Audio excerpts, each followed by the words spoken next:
प्राचीन काल से स्त्रियों से केवल त्याग की अपेक्षा करने की मानवीय इच्छाओं का बड़ा सटीक उल्लेखन है। ऐसे ही एक पात्र की जीवन यात्रा पर आपको ले चलते हैं, जिसके समग्र जीवन और जीवन की रोशनी को ही लीन लेता है पूर्वजों के वश चलाने की मानवीय इच्छा का अहम। इन इच्छाओं के सामने बेबस और लाचार नारी के जीवन की पीड़ाओं को, उसके संत्रास को, संतान मोह और पति की आज्ञा में समर्पित उच्छ्वास को इस नाटक के लेखक हैं शंकर शेष जी एवं इसका निर्देशित किया गया है श्री राकेश कुमार द्वारा।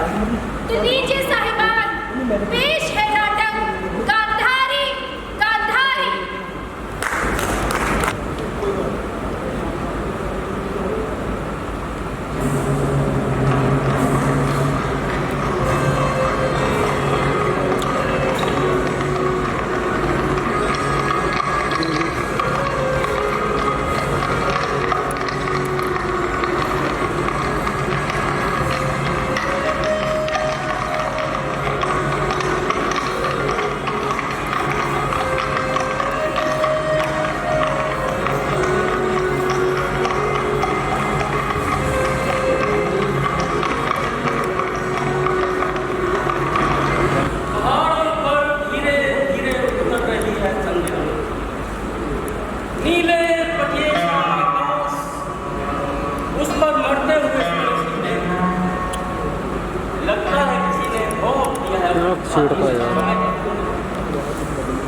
बिखर रहा है अंधेरा सा श्याम रंग, गले में हिचकियां फंसाए मौन खड़ी है विद्वान की दिशाएं।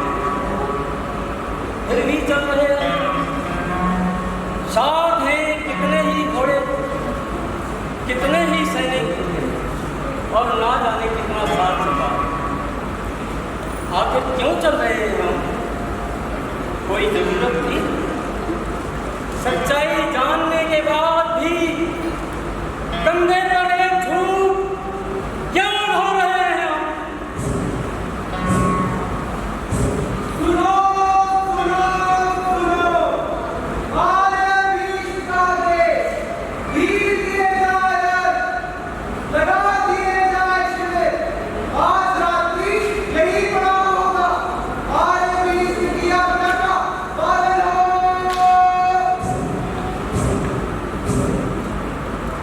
तो आखिर भीष्म ने लोग की मारिया।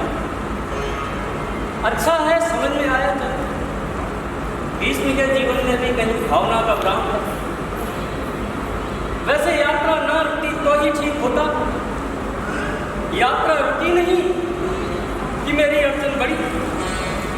कोई मेरे शब्द क्यों नहीं छीन लेता प्रभु? मेरी आंखों की पुतलियां क्यों नहीं पधरा जाती?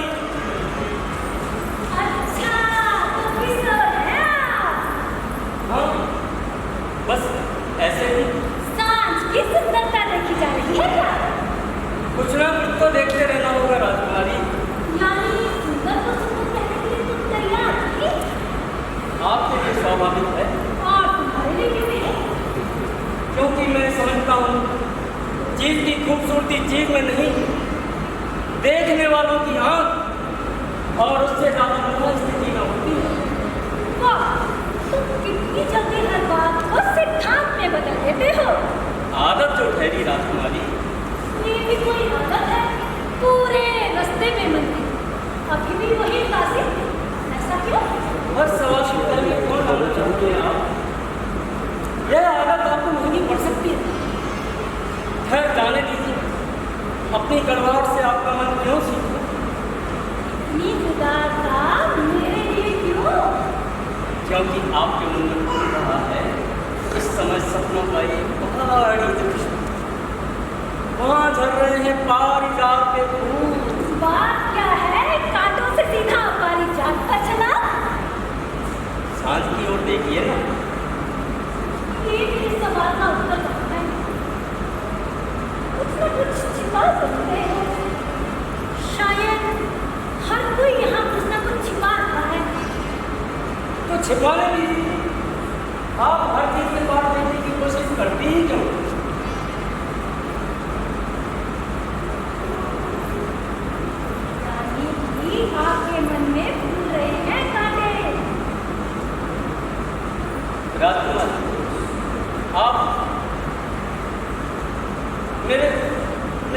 ज्यादा मत कहलवाइए। ये भी कोई बात है?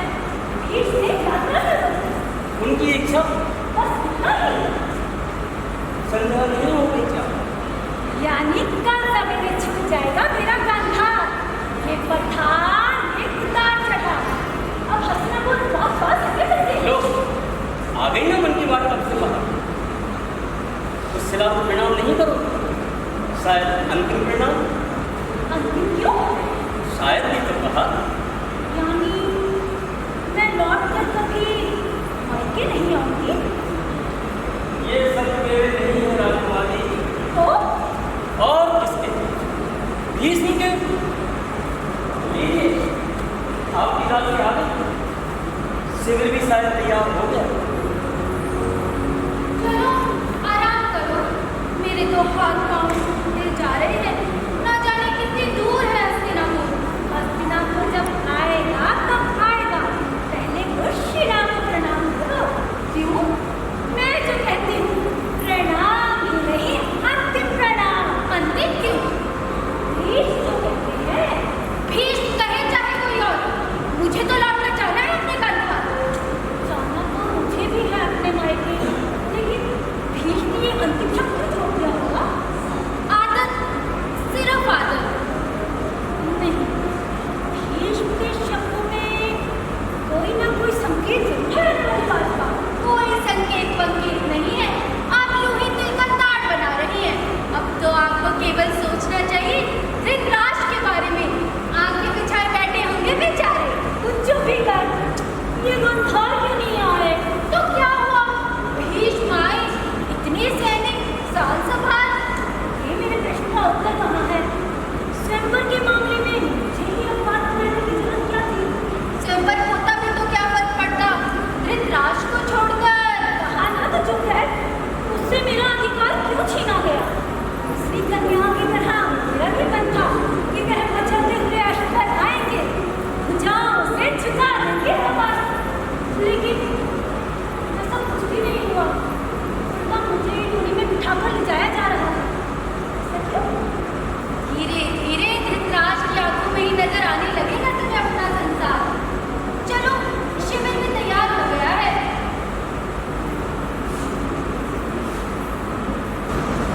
क्यों दोहराए तुमने मेरे शब्द? मुझसे निकल गया नाम की कल्पना है या नहीं?